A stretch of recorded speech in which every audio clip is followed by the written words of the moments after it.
everyone who's ever done anything great. Every song that played before we started recording this podcast, the man who's responsible for building this device, like everything that's great in this world, everything that's great is because behind that there was a person who was f***ing possessed.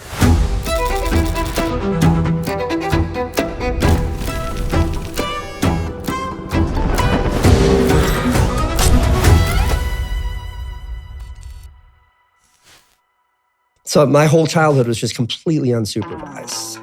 Like there was no, did you do your homework tonight? There was no like dinner at 6. It was like, be home before dark or you're gonna be in trouble.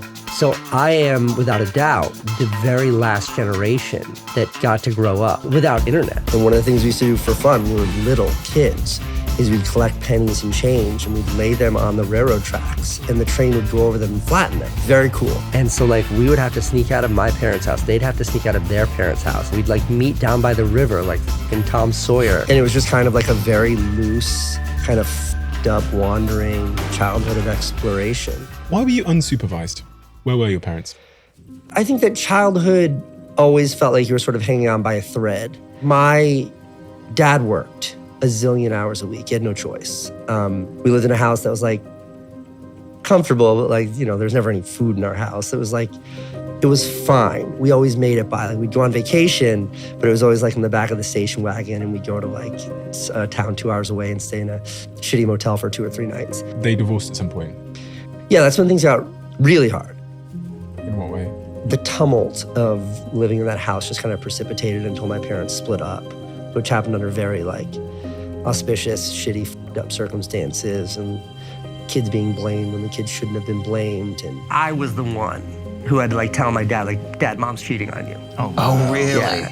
And like, you saw what happened? It was like I had to tell my father that. And that's fucking weird and tough. Yeah. Like I can picture the table we were sitting at. I can remember his posture. I can remember his response to it. Always had a really contentious relationship with my mother. Okay. Really had a lot of beef with my mom as a kid. It was rough. And then like finally like I got in a lot of trouble in school. Like something really bad happened. Can you talk about it? I think it was either a fight or when they caught me smoking weed in the bathroom. And it was like a 10-day suspension. And she sort of delivered an ultimatum, which was like, do this or get out of this house. And I was like, all right, I'm gonna go. And I just like left. Just like left, like 9 o'clock at night on a Monday. No car, no cell phone. nothing. Yeah, nothing. To this day, I never went back, not once. But I eventually moved in with these 2 girls. They were great. They were super fun. And you know, they were like, let's say I was 15. I think they were 17 or 18.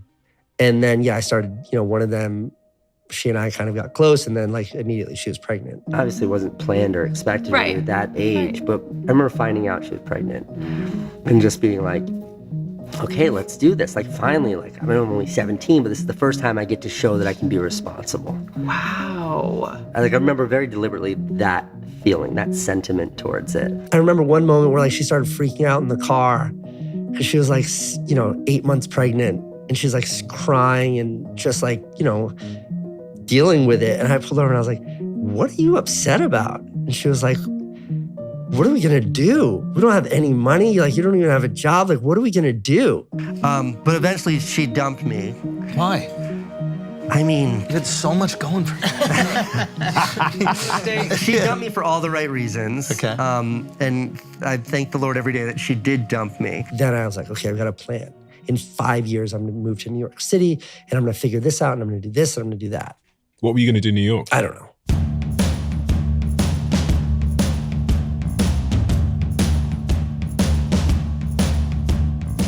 And when I got to New York, there was like, I had nothing. I just promised myself I wouldn't work in a restaurant kitchen. I was like a bike messenger, and I remember being a bike messenger, and like my first paycheck for a bike messenger was like $270. $50 a week to spend on groceries, $20 a week to spend on gas. Like that was like how tight the budget was with a baby. And my brother's girlfriend's friend had this like shitty place in the East Village, like an Alphabet City in 2001. And it was like $800 a month for the summer. Was there rats? I had rats in mine. We had a lot of rats. Whew. That lease was up. I had nowhere to live in New York. I was like, fuck, what do I do now? So September 1, 2001, I moved in with some friends of a friend, so let me sleep on their couch for $100. Dope apartment. There was like 3 roommates in there, me, girl named Kamara, and him. 10 days into my tenure, I was woken up because all the windows glass blew in. Hey. Like our whole apartment exploded. Shit. This just in, you were looking at obviously a very disturbing live shot there. The plane has crashed into the World Trade Center in New York. There, yeah. Now remember, oh my God. Oh my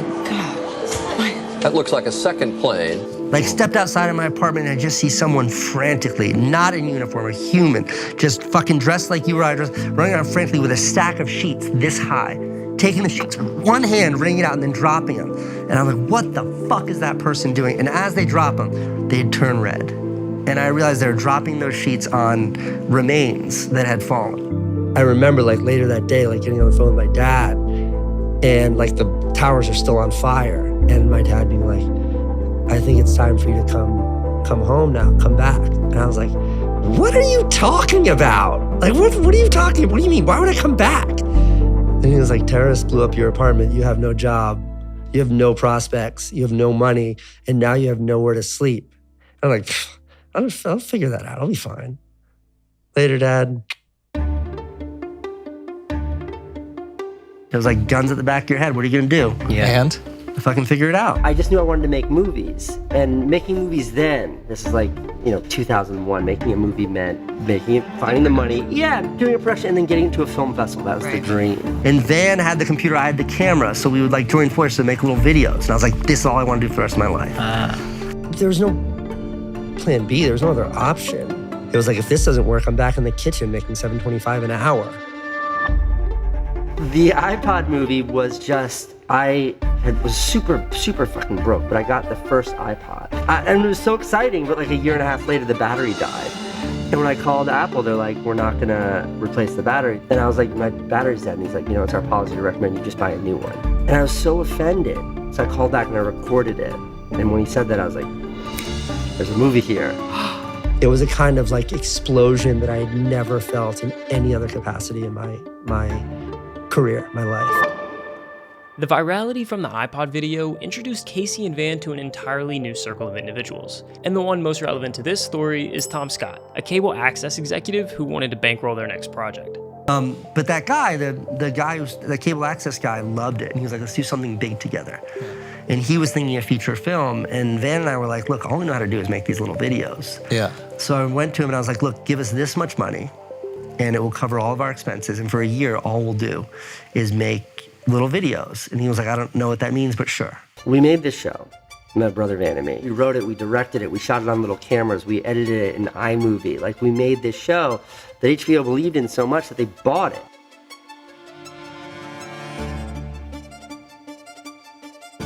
Van and I, my brother Van and I, had a television show on HBO that we sold to HBO in 2008. And that television show was exactly my daily vlog, full stop. Only 8 episodes or something, wasn't it? 8 episodes, Yeah. 22 to 24 minute episodes. But if you watch that daily show, it looks like an early version of my vlog. It's identical. It's the same exact shit.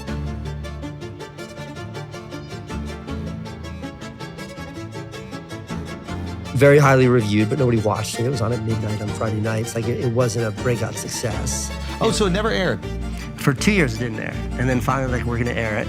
And they aired it on Friday nights at midnight. And it was fucking soul-crushing. And I really felt beaten. Like, I felt defeated after that. I felt like I thought I had done something. It's like climbing to the top of the mountain. I finally get to the top, and I'm going like this, and then I turn around, and it's like, oh, shit, you're kidding me. Wow. Like, I haven't even started. And out of that frustration, You did it. yeah, I just was like, fuck it then. I went on YouTube.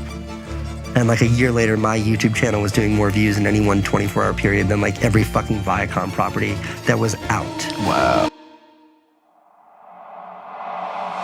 Yes, I'm starting a proper daily vlog.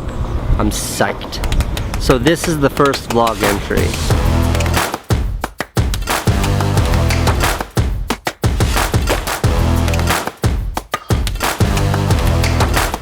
I can't imagine how you were able to do that every single day. I mean, it had to commandeer every facet of your life from the moment you woke up in the morning until, you went to bed, if you went to bed at all.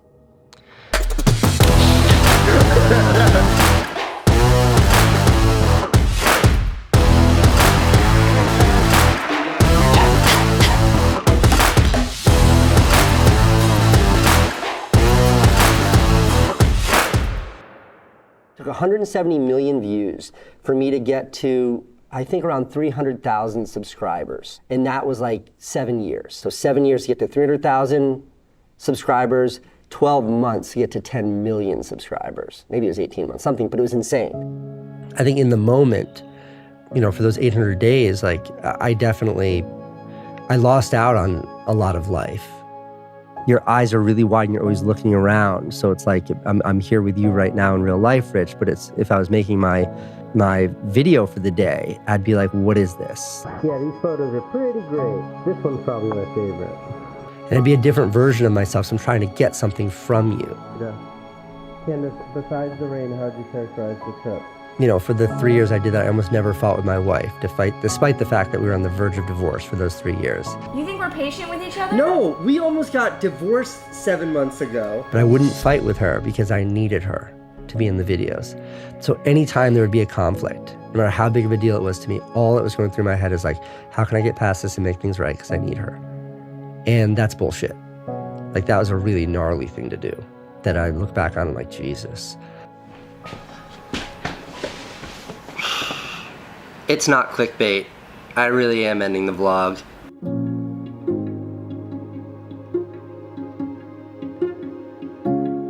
People always say how painful it is reading the comments. It's not comments that are painful, even ones that like make fun of you or tell you your videos suck. None of those hurt. The only comments that hurt are the ones that tell the truth. And I remember towards the end, like, videos being like, feels like Casey's just making videos about anything now. And it was like, it was so the truth because I had really exhausted. And I don't know if I was exhausted or if I had exhausted. What's up, guys? Welcome back to my second channel. Today I'm here with Casey Neistat. Life is defined by the things you've done in the past as well as the things you aspire to do in the future. And that's when I knew it was time to take a break.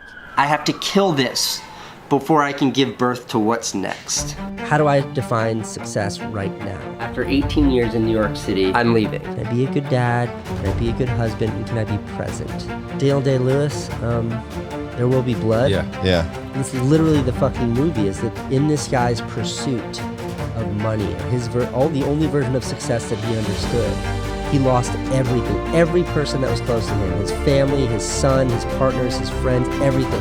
And the movie literally ends with him sitting by himself over a dead body. And he looks in the camera and says, I'm finished.